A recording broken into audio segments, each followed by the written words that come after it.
എല്ലാവർക്കും നമസ്കാരം.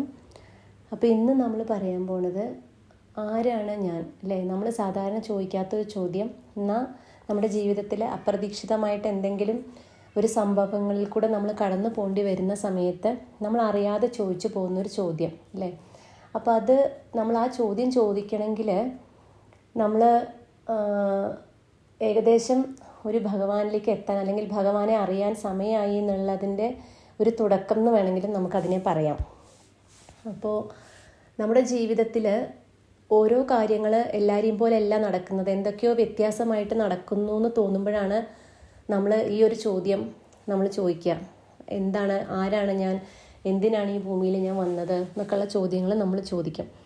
അപ്പോൾ നമ്മൾ ഈ ചോദ്യം ചോദിക്കുന്ന സമയത്ത് നമ്മൾക്ക് അറിയാം, നമ്മൾ ഒരുവിധപ്പെട്ട ആൾക്കാർക്കൊക്കെ നമുക്കറിയാം, നമ്മൾ ഈ ശരീരം എന്ന് പറഞ്ഞാൽ നമ്മൾ മരിച്ചു കഴിയുന്ന സമയത്ത് ഇവിടുന്ന് പോവും. അത് കഴിയുമ്പോൾ നമ്മുടെ ആത്മാവ് ശരീരം വിട്ട് വേറൊരു ലോകത്തിലേക്ക് പോവും. അവിടുന്ന് വേറൊരു ശരീരം നമ്മൾ സ്വീകരിച്ച് പിന്നെയും നമ്മൾ ഈ ഭൂമിയിൽ പിന്നെയും നമ്മൾ വന്ന് ജനിക്കുന്നു. അങ്ങനെ ഈ ഒരു സൈക്കിൾ ഇങ്ങനെ റിപ്പീറ്റ് ആയിക്കൊണ്ടിരിക്കുന്നു എന്നൊക്കെ ഉള്ള കാര്യങ്ങൾ എല്ലാവർക്കും അറിയാം. അപ്പോൾ നമ്മുടെ ആത്മാവ് എന്ന് പറഞ്ഞു കഴിഞ്ഞാൽ എന്താണ്? ശരിക്കും പറഞ്ഞു കഴിഞ്ഞാൽ നമ്മുടെ ഒരു എനർജി, അല്ലേ? ആത്മാവെന്ന് പറഞ്ഞ എനർജിയാണ്. നമുക്കതിനെ ഒരിക്കലും നമുക്ക് നശിപ്പിക്കാൻ പറ്റില്ല, ഒരു തരത്തിലും അതിനെ നമുക്ക് കളയാൻ പറ്റില്ല. അതിൻ്റെ നമുക്ക് വേറൊരു ഫോമിലേക്ക് മാറ്റാൻ മാത്രമേ നമുക്ക് പറ്റുള്ളൂ. അപ്പം നമ്മൾ ഈ ഒരു ചോദ്യം, നമ്മുടെ നശ്വരമായിട്ടുള്ള നമ്മുടെ ശരീരമാണോ അതോ അനശ്വരം എന്ന് പറഞ്ഞാൽ എന്താ, ഒരിക്കലും നശിക്കാത്തത്, അല്ലേ? ആ ആത്മാവാണോ നമ്മൾ എന്നുള്ളത് നമ്മുടെ അവബോധത്തെ ആശ്രയിച്ചിട്ടാണ് നമ്മൾ ചോദിക്കുക. നമ്മുടെ അവബോധം എന്ന് പറയുമ്പോൾ കോൺഷ്യസ്നെസ്.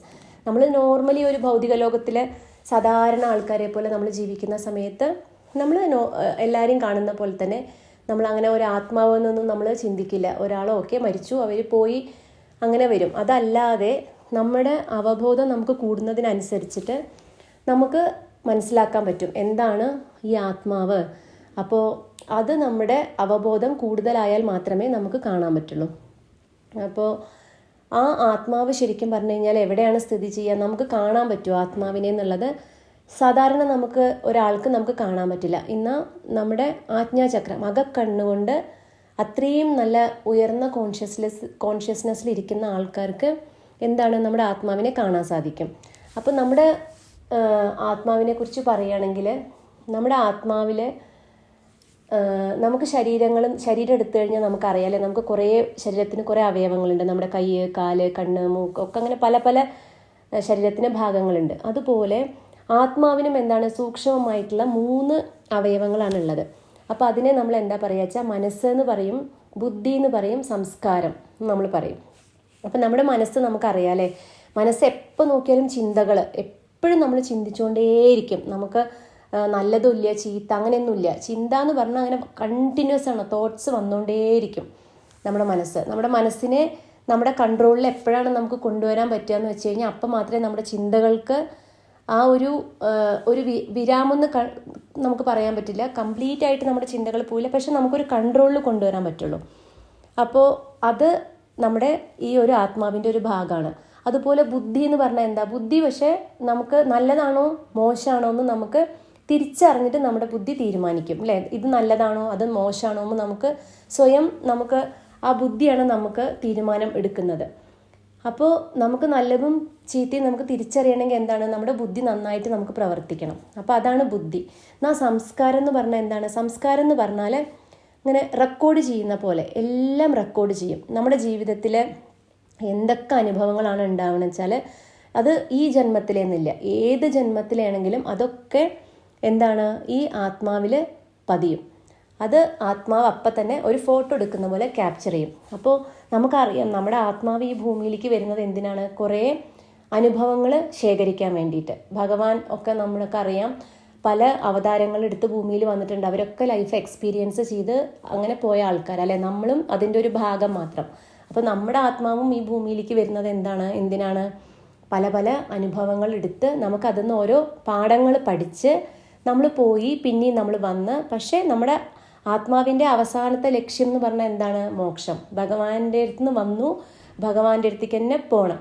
പക്ഷെ അതിന് വേണ്ടിയിട്ട് ആത്മാവിന് എന്താ വേണ്ടത്? ഏറ്റവും കൂടുതൽ ആത്മാവിന് വേണ്ടത്, ആത്മാവിന് പരിശുദ്ധി, അല്ലേ? അപ്പം നമ്മൾ കുറേ വർഷങ്ങൾ അല്ലെങ്കിൽ കുറേ ജന്മങ്ങൾ നമ്മൾ ഈ ഭൂമിയിൽ എടുക്കുന്ന സമയത്ത് നമ്മുടെ ആത്മാവിൻ്റെ ശക്തി പവർ ക്ഷയിക്കും. കാരണം നമ്മൾ ഈ ഭൗതിക ലോകത്തിൽ നമ്മൾ ജീവിക്കുന്ന സമയത്ത് ഒരുപാട് പൊള്യൂട്ടഡാണ് ചിന്തകൾ കൊണ്ട്. അങ്ങനെ ഒന്നിനെക്കുറിച്ചും നമ്മൾ ചിന്തിക്കുന്നില്ല, അത് പ്രത്യേകിച്ച് ഈ കലികാലത്തിൽ. അപ്പോൾ നമ്മുടെ ആത്മാവ് ക്ഷയിച്ചു തുടങ്ങും. അപ്പോൾ നമുക്ക് ആത്മാവിനെ പ്യൂരിഫൈ, ആത്മാവിനെ അറിഞ്ഞു കഴിയുമ്പോൾ മാത്രമേ നമുക്ക് ആ മോക്ഷം നമുക്ക് വേണം, അല്ലെങ്കിൽ നമുക്ക് എന്താണ് ആത്മാവ് എന്നൊക്കെ അറിഞ്ഞു കഴിഞ്ഞാൽ മാത്രമേ നമുക്ക് ആ ഭഗവാനെക്കുറിച്ച് അറിയാനും പിന്നെ നമുക്ക് ആ മോക്ഷത്തിലേക്ക് എത്താനുമുള്ള ഒരു വാതിൽ അവിടെ നമുക്ക് തുറക്കുന്നുള്ളൂ. അപ്പോൾ ഈ ആത്മാവിന് എന്താണെന്ന് വെച്ച് കഴിഞ്ഞാൽ നമ്മൾ ഒന്നും പറയണ്ട, എല്ലാ കാര്യങ്ങളും ആത്മാവിന് അറിയാം. അതിന് വേറെ ഒന്നും ആവശ്യമില്ല. അതിന് എന്താ വേണ്ടത്? ഓൺലി പ്യൂരിറ്റി, പരിശുദ്ധി മാത്രമേ ആവശ്യമുള്ളൂ. കാരണം എന്താണ്? ഭഗവാന്റെ തന്നെ ഒരു അംശം. ഭഗവാൻ വലിയൊരു നക്ഷത്രമായിട്ട് നിൽക്കുകയാണെങ്കിൽ നമ്മുടെ ആത്മാവ് ഒരു കുഞ്ഞു നക്ഷത്രം. അപ്പോൾ ആ ഭഗവാന്റെ തന്നെ ഒരു അംശമാണ് നമ്മൾ. അപ്പം നമ്മുടെ പൂർവ്വജന്മങ്ങളിൽ നമ്മൾ ചെയ്തിട്ടുള്ളത്, ഇപ്പം നമ്മൾ ചെയ്തുകൊണ്ടിരിക്കുന്ന പ്രവൃത്തികൾ, അതൊക്കെ അനുസരിച്ചിട്ടാണ് നമ്മൾ നല്ലൊരു ആത്മാവാണോ അങ്ങനെ നമ്മൾ പറയില്ലേ, പുണ്യം ചെയ്ത പുണ്യാത്മാവ്, പാപാത്മാവ് എന്നൊക്കെ നമ്മൾ പറയും. അപ്പോൾ അതിൻ്റെ ഫലം നമുക്ക് അനുഭവിക്കേണ്ടതായിട്ടും വരും. അപ്പോൾ ഇതൊക്കെ നമുക്ക് എങ്ങനെയാണ്? ഈ ഒരു ആത്മാവിനെ അറിയുന്ന ആൾക്കാർക്ക് മാത്രം, അതായത് നമ്മളൊരു കൂടുതലായിട്ട് നമ്മൾ ആത്മാവിനെ കുറിച്ച് പഠിക്കാൻ നമ്മൾ തുടങ്ങുന്ന സമയത്ത് മാത്രമേ നമുക്ക് ഇങ്ങനെ ഒരു കാര്യങ്ങളെക്കുറിച്ച് നമ്മൾ എന്താണ് ബോധവാന്മാരാവുള്ളൂ. അപ്പോൾ നമ്മുടെ ആത്മാവിനെ മറച്ചു പിടിച്ചുകൊണ്ട് നമുക്ക് നമ്മുടെ ജീവിതത്തിൽ ഒരു കാര്യങ്ങളും നമുക്ക് ചെയ്യാൻ നമുക്ക് പറ്റില്ല. കാരണം നമ്മൾ ചിന്തിക്കുന്ന ചിന്തകൾ, നമ്മൾ പറയുന്ന വാക്കുകൾ, നമ്മൾ ചെയ്യുന്ന പ്രവൃത്തികളൊക്കെ ആത്മാവിൽ നിക്ഷിപ്തമായിരിക്കും. ആത്മാവ് വീക്ഷിച്ചുകൊണ്ടേയിരിക്കും യഥാസമയം നമ്മളെ.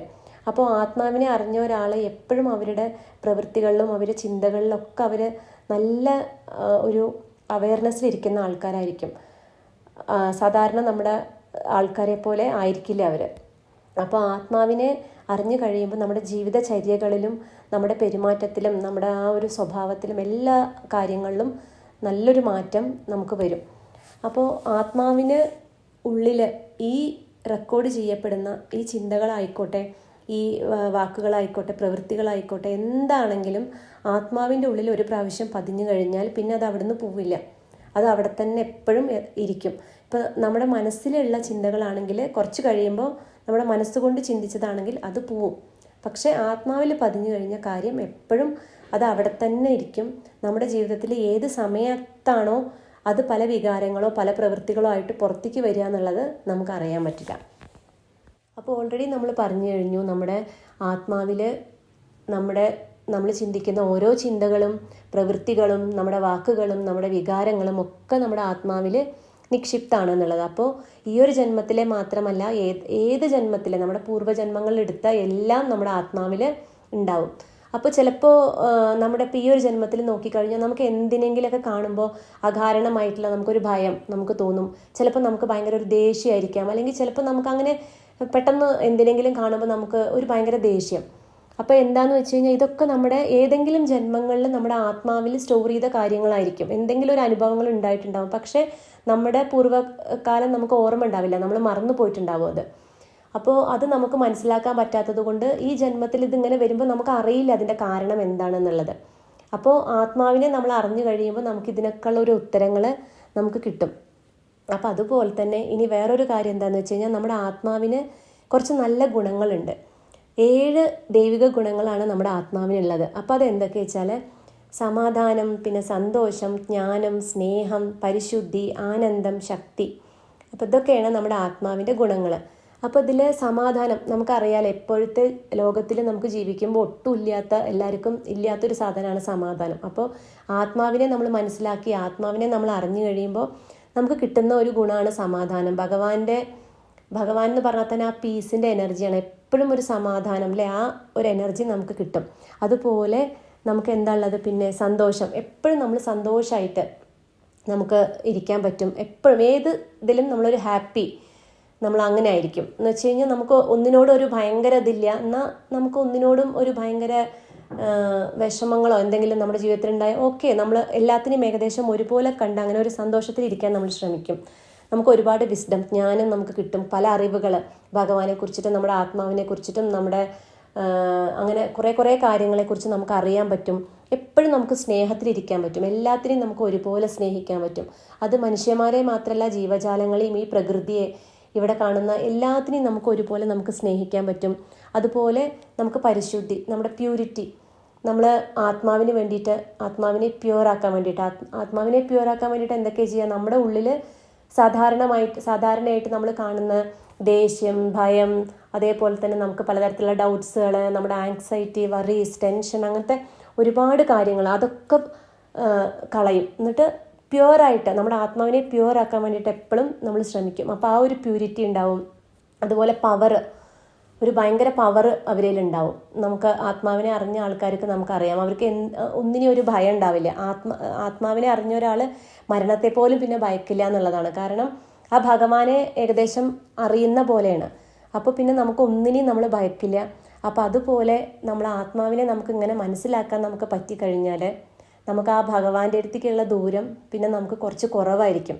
നമുക്ക് ആ മോക്ഷത്തിലേക്കുള്ള ദൂരം നമുക്ക് കുറവായിരിക്കും. അപ്പോൾ ആർക്കൊക്കെയാണ് ഈ ഒരു അറിവ് ഉപകാരമാകുമെന്നറിയില്ല.